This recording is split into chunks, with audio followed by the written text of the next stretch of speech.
हमारी दुनिया में कंटेंट की कमी नहीं है, अच्छे कंटेंट की कमी है। पहले हमें अच्छा कंटेंट मिल ही जाता था क्योंकि हम टॉरेंट से डाउनलोड ही वही करते थे जो अच्छा कंटेंट हो। आप खुद सोचो, कोई पूरे 2 दिन लगा के मैं प्रेम की दीवानी हूँ डाउनलोड करेगा क्या?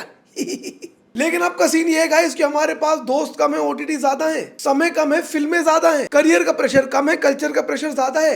अगर कोई ऐसा शो या फिल्म है जो आपके सारे दोस्तों ने देख ली और आपने नहीं देखी तो दोस्तों की नजरों में तो गिर जाओगे तुम, अपनी नजरों में पहले ही गिर चुके हो। अबे कोई मेट्रो में शोज देख रहा है, कोई ऑफिस में शोज देख रहा है, कोई अस्पताल में शोज देख रहा है, कोई साला टट्टी में बैठ के शो देख रहा है। खैर टट्टी में कौन सा शो देख रहा है तो सबको पता है।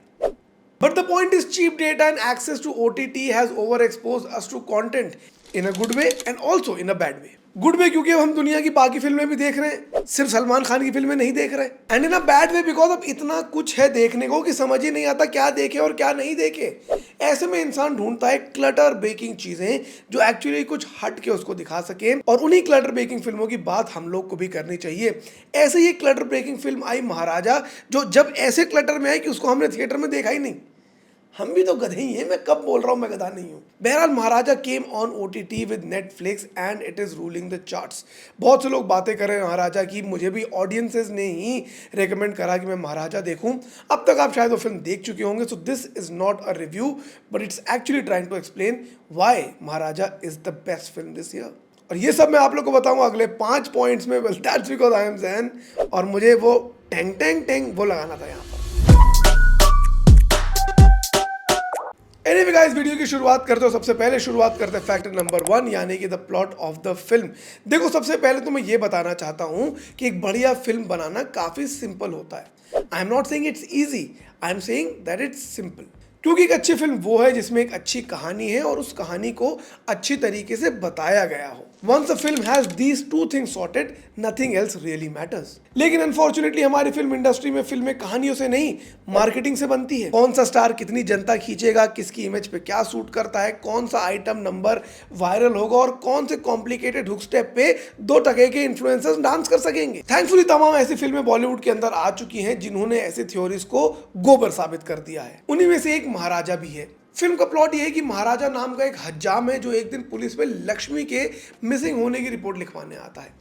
लक्ष्मी क्या है, कौन है, ये सारी चीज़ें अभी क्लियर नहीं है और पिक्चर में आपको आगे पता चलता चला जाएगा कि पूरा माजरा क्या है। बहरहाल लक्ष्मी जो भी है, जहाँ भी है, वो इस आदमी के लिए बहुत ज़रूरी है और उस लक्ष्मी तक पहुँचने के लिए उसको क्या क्या रास्ते में अड़चनें आती हैं, परेशानियाँ आती हैं, दिक्कतें आती हैं, कौन कौन से कैरेक्टर्स उनके खिलाफ आते हैं, इसके ऊपर फिल्म की पूरी कहानी है। तो लक्ष्मी क्या है क्या नहीं, ये सारी चीज़ें हम लोग को नहीं पता है, लेकिन लक्ष्मी को खोजते खोजते ये आते हैं पुलिस के पास। अब क्योंकि ये रोहित शेट्टी की फिल्म नहीं है तो पुलिस यहाँ पे काफ़ी रियलिस्टिक है। वो अपने फायदे देखकर लक्ष्मी को ढूंढने में लग जाते हैं और इस पूरे प्रोसेस में ये इंसान जब लक्ष्मी को खोजता है, क्या क्या दिक्कतें सामने आती, किन से भिड़ता है, ये पिक्चर का मोटा मोटा प्लॉट है। Now let's be real, who done it. तो थ्रिलर्स देखने वालों ने इस तरह के प्लॉट्स कहीं ना कहीं देखे जरूर होंगे। आपका भी कोई ना कोई ऐसा दोस्त होगा जो आपको बता देगा कि एक इंडोनेशियन फिल्म थी, एक कोरियन फिल्म थी, एक टर्किश फिल्म थी, एक रोमेनियन फिल्म थी, एक साली अंटार्कटिका की फिल्म थी जिसमें ऐसे ही एक प्लॉट था। खैर हम ज़्यादा दूर क्यों भी जाएं, मलयालम इंडस्ट्री की 2023 की फिल्म इरट्ट भी कुछ इसी तरह की कॉन्सेप्ट पर ही बेस्ड थी। But the point is that while the plot may not be very new, the plot has been treated very well. Film की कहानी बहुत स्ट्रेट फॉरवर्ड चलती चली जाती है, लेकिन उसमें जो नॉन लीनियर एलिमेंट्स यूटिलाइज करे हैं वो पिक्चर की सिंपल सी स्ट्रेट फॉरवर्ड कहानी को बहुत ही ज़्यादा इंटरेस्टिंग बना देती है। एंड लाइक ऐसे एक इंटरेस्टिंग कहानी है जिसको इंटरेस्टिंग तरीके से बनाया गया है। बस ये 2 चीज़ें मैटर करती हैं और वो 2 चीज़ें पिक्चर ने अच्छी करके दिखा दी। Point number 2, the actual thrill of the film. देखो गाइस, सच बात तो ये है कि हमारे सबके अंदर एक ACP प्रद्युमन का 14 कहीं ना कहीं छुपा बैठा है, जो सामने तभी आता है जब एक लड़की अपने बॉयफ्रेंड की फोटो डालना बंद कर दे या फिर जब हम बैठ के कोई थ्रिलर पिक्चर देख रहे हो। हम फिल्म के साथ साथ अपना भी दिमाग चलाते हैं और अंत में मेरे हिसाब से एक अच्छी थ्रिलर फिल्म वही बन के आती है जो आपके दिमाग को आउटस्मार्ट कर सके, आउट प्ले कर सके। Think of Drishyam, think of gone girl, think of Manorama 6 feet under. सब फिल्में ऐसी हैं जहां आपको लगता है कि आपने अपने दिमाग में केस सॉल्व कर लिया है, लेकिन उससे भी गजब कॉम्प्लिकेटेड एक केस होता है, एक और लेयर होती है जिस बारे में तो आप सोच भी नहीं पाए। And I feel that is the challenge for thriller filmmakers because they are not just trying to showcase their skills, their filmmaking abilities, but they're also trying to outsmart you, outplay you.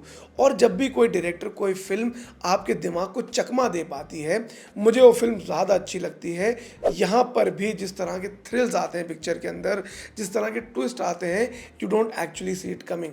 अब relationships और thriller फिल्में अगर आपको समझ में आने लग गई तो फिर उनका मज़ा तो ख़त्म ही हो जाता है भाई साहब। कई बार इस फिल्म में आपको लगेगा कि अच्छा आप कहानी थोड़ी थोड़ी समझ में आ रही, वहीं एक ट्विस्ट आ जाएगा जिससे पूरी कहानी बदल जाएगी। फिर आपको लगता है कि यार ये कहानी फालतू की है, किधर भी जा रही है, कुछ भी नहीं हो रहा, तभी आपको लगेगा कि यार it is all making sense. पूरे समय आपको ऐसा लगता रहेगा कि पिक्चर एकदम बिखरी हुई है, लेकिन एक मोमेंट आएगा जब सारी की सारी चीज़ें सिमट कर एक साथ आ जाएंगी, and that is very, you will realise that wow what a wonderful film this is. Fact number 3, the bare bone structure. देखो यहाँ पर मैं थोड़ा सा आपको कुछ समझाना चाहता हूँ। एक महान फिल्म मेकर थे आंद्रे तारकोस्की, जिन्होंने कहा था कि हर कहानी टाइम और स्पेस के अंदर एग्जिस्ट करती है। अब ज़रा मैथ्स के 14 बन के इनका ग्राफ बना लेते हैं। ये है टाइम, ये है स्पेस, और ये जो लाइन आप देख रहे हैं ये है क्लासिकल हॉलीवुड नैरेटिव का प्रोग्रेशन।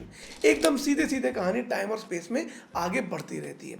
चाहे आप शॉशैंक रिडेम्पशन देख लें या कोई और क्लासिकल हॉलीवुड फिल्म देख लें, वो इसी तरह की कहानी पर बेस्ड होती है। फिर आती है हमारी बॉलीवुड की फिल्में, जहाँ टाइम एंड स्पेस तो वैसा ही होता है, लेकिन कहानियाँ कुछ इस तरह लच्छे बना के चलती रहती हैं, क्योंकि एक कहानी के अंदर कई सब प्लॉट्स होते हैं, कई अलग अलग कहानियाँ होती हैं।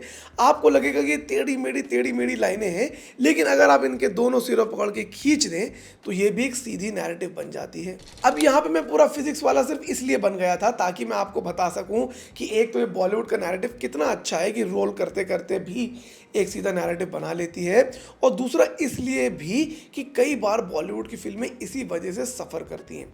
They tend to over utilize, over expose, over indulge in these subplots, जिससे कहानी एंड में खिचड़ी पककर निकल आती है। लेजेंड ऑफ भगत सिंह को फॉर एग्जाम्पल ले लेते हैं। फिल्म इतनी बढ़िया फिल्म थी, क्या उस फिल्म के अंदर एक रोमांटिक एंगल डालना, एक रोमांटिक गाना डालना एब्सोल्युटली ज़रूरी था?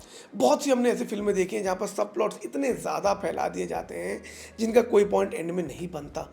Here I think they have done very very well to not do that. Film का प्लॉट बहुत ही स्ट्रेट फॉरवर्ड है, कोई रोमांटिक एंगल नहीं है, कोई फालतू के सब प्लॉट्स नहीं है, कोई दोस्ती यारी नहीं है। उतनी ही फिल्म आपको दिखाई गई है जितनी उस कहानी के आसपास है, and I think that bare bone structure, that lack of sub plots is very very refreshing and very very interesting. Point number 4, the performances of the film. इसको मैं इतनी बाद में इसलिए रख रहा हूँ बिकॉज इस पिक्चर की ज़्यादातर चीज़ें एक ही आदमी के इर्द गिर्द घूमती हैं, और वो है विजय सेतुपति।